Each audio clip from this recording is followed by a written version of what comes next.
ಎಲ್ಲರಿಗೂ ನಮಸ್ಕಾರಗಳು. ನಾನು ನಿಮ್ಮ ಅಶೋಕ್ ಎಫ್ ದೊಡಮನಿ. ವಚನಗಳಲ್ಲಿ ಕೃಷಿ ವಿಜ್ಞಾನ ಯೂಟ್ಯೂಬ್ ಚಾನಲಿಗೆ ಹಾರ್ದಿಕ ಸ್ವಾಗತ.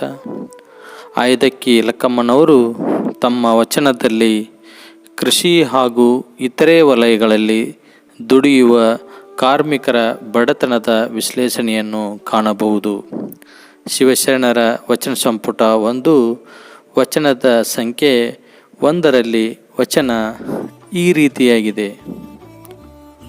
ಅಂಗಕ್ಕೆ ಬಡತನವಲ್ಲದೆ ಮನಕ್ಕೆ ಬಡತನ ಉಂಟೆ, ಬೆಟ್ಟ ಬಲ್ಲಿತೆಂದಡೆ ಉಳಿಯ ಮುನೆಯಲ್ಲಿ ಬಡತನವಿದ್ದಡೆ ಒಡೆಯದೆ.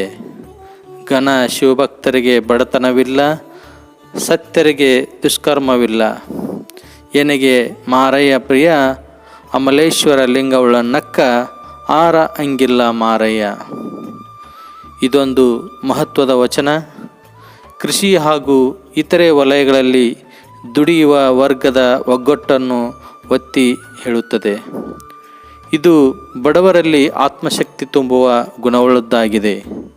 ಬಡತನವು ನಮ್ಮ ದೈನಂದಿನ ಭೌತಿಕ ಜೀವನಕ್ಕಿದೆ, ಆದರೆ ದೃಢ ಮನಸ್ಸಿಗೆ ಬಡತನವಿರಲಾರದು ಎಂಬ ವಿಚಾರವನ್ನು ಆಯ್ದಕ್ಕಿ ಲಕ್ಕಮ್ಮ ಮಾರ್ಮಿಕವಾಗಿ ಹೇಳಿದ್ದಾಳೆ.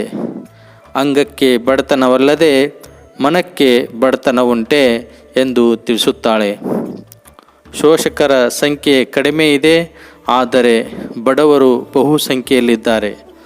ಶೋಷಕರ ವ್ಯವಸ್ಥೆ ಭಾರೀ ಏಕಶಿಲಾ ಬೆಟ್ಟದಂತೆ ಸದೃಢವಾಗಿದೆ, ಆದರೆ ಬಡವರು ಒಂದೊಂದು ಉಳಿಯಂತಾಗಿ ಒಗ್ಗಟ್ಟಾದರೆ ಬೆಟ್ಟದಂತಿರುವ ಶೋಷಕರು ತಮ್ಮ ಅಸ್ತಿತ್ವವನ್ನು ಕಳೆದುಕೊಳ್ಳುತ್ತಾರೆ ಎಂಬುದನ್ನು ಲಕ್ಕಮ್ಮ ಸೂಚಿಸಿದ್ದಾಳೆ. ಬೆಟ್ಟ ಬಲ್ಲಿತೆಂದಡೆ ಉಳಿಯ ಮುನೆಯಲ್ಲಿ ಬಡತನವಿದ್ದಡೆ ಒಡೆಯದೆ ಎಂದು ಕೇಳುವುದರ ಮೂಲಕ ಕಾಯಕ ಜೀವಿಗಳಲ್ಲಿ ಆತ್ಮವಿಶ್ವಾಸವನ್ನು ತುಂಬುತ್ತಾಳೆ. ಕಾಯಕ ಜೀವಿಗಳಾದ ಶರಣರು ಆರ್ಥಿಕವಾಗಿ ಬಡವರಾಗಿರಬಹುದು, ಆದರೆ ಆರ್ಥಿಕವಾಗಿ ಶ್ರೀಮಂತರಾಗಿದ್ದಾರೆ. ತಮ್ಮೊಳಗೆ ದೇವರನ್ನೇ ಪ್ರತಿಷ್ಠಾಪಿಸಿದವರು ಅದು ಹೇಗೆ ಬಡವರಾಗುತ್ತಾರೆ? ಇಂಥ ಸತ್ಯವಂತರು ದುಷ್ಕರ್ಮದಲ್ಲಿ ತೊಡಗದೇ ಇರುವುದರಿಂದ ಇವರೇ ನಿಜವಾದ ಶ್ರೀಮಂತರು ಎಂದು ಸೂಚಿಸಿದ್ದಾಳೆ. ದೇವರು ತನ್ನ ಜೊತೆ ಇರುವ ತನಗೆ ಯಾರೂ ಹಂಗು ಇಲ್ಲ ಎಂದು ತನ್ನ ಪತಿ ಮಾರಯ್ಯನಿಗೆ ಈ ಮೂಲಕ ತಿಳಿಸುತ್ತಾಳೆ. ಕಾರ್ಲ್ ಮಾರ್ಕ್ಸ್ 19ನೇ ಶತಮಾನದಲ್ಲಿ ವಿಶ್ವದ ಕಾರ್ಮಿಕರೇ ಒಂದಾಗಿರಿ ಎಂದು ಕರೆ ಕೊಟ್ಟರು. ನೀವು ಒಗ್ಗಟ್ಟಾಗುವುದರಿಂದ ನೀವು ಏನನ್ನೂ ಕಳೆದುಕೊಳ್ಳಲಾರಿರಿ, ನಿಮ್ಮ ಸಂಕೋಲೆಗಳ ಹೊರತಾಗಿ ಎಂದು ತಿಳಿಸಿದರು. ಸಮತಾವಾದದ ಹೊಸ ಸಿದ್ಧಾಂತದಿಂದ ಐರೋಪ್ಯ ದೇಶಗಳ ಕಾಯಕ ಜೀವಿಗಳು ಎಚ್ಚರಗೊಂಡು ಒಗ್ಗಟ್ಟಾದವರು. ಇದೇ ಭಾವ ಆಯ್ದಕ್ಕಿ ಲಕ್ಕಮ್ಮನದಾಗಿದೆ. ವಿಶ್ವದಲ್ಲಿ ಮೊದಲ ಬಾರಿಗೆ ಕಾಯಕ ಜೀವಿಗಳನ್ನು ಒಗ್ಗೂಡಿಸಿದ ಕೀರ್ತಿ ಬಸವಣ್ಣವರಿಗೆ ಸಲ್ಲುತ್ತದೆ.